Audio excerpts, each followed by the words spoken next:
Birini seçirlər, deyirlər, ged Əliyə bizim xəbərimizi çatdır. Getmək istəyir, deyir, Diyan, hara getdin? Deyir, demə, düz xəbəri çatdır. Deyir, yo, Diyan, girdin içəri, uzaqda otur, yaxınlaşma ona. Onun təsiri var adama.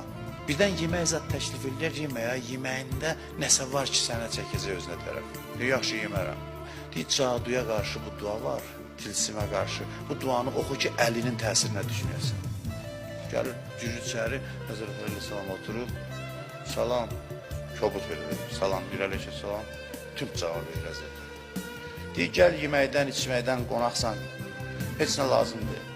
Sonra başlayır nəsə deməyə. Həzrət Əli də deyir, hə, Təlhə ilə Zübeyir səni öyrədib ki, zikir deyəsən, cadu üçün. O zikir düz öyrətməyiblər, bunu da denən. Özü də öyrədir onu, bunu da əlavə elə.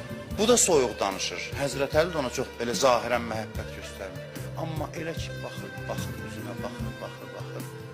Deyir, indi sözü dinə. Deyir, nə söz deyim? Mən sənin aşığınam, mən sənə nə söz deyim? Mən düşmən deyiləm səndən. Mən yerimi səhv salmışım. Görürsən, adam təmizdir, özünün xəbəri yoxdur. Adam bəzən yeri səhv düşür, amma zatı pakdır. Zatı pakdırsa, zatı təmizdirsə, Əlinin sevgisi qəlbinə təsir qoyacaq.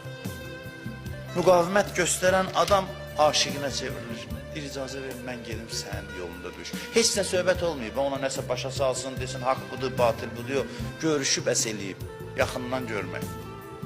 Gedir, şəhid olur. Tarixdə ikinci belə şəxs yoxdur ki, bu qədər dost və bu qədər düşmən yaratsın. Əlinin dost yaratmaq və düşmən yaratmaq xüsusiyyəti fövqəladır.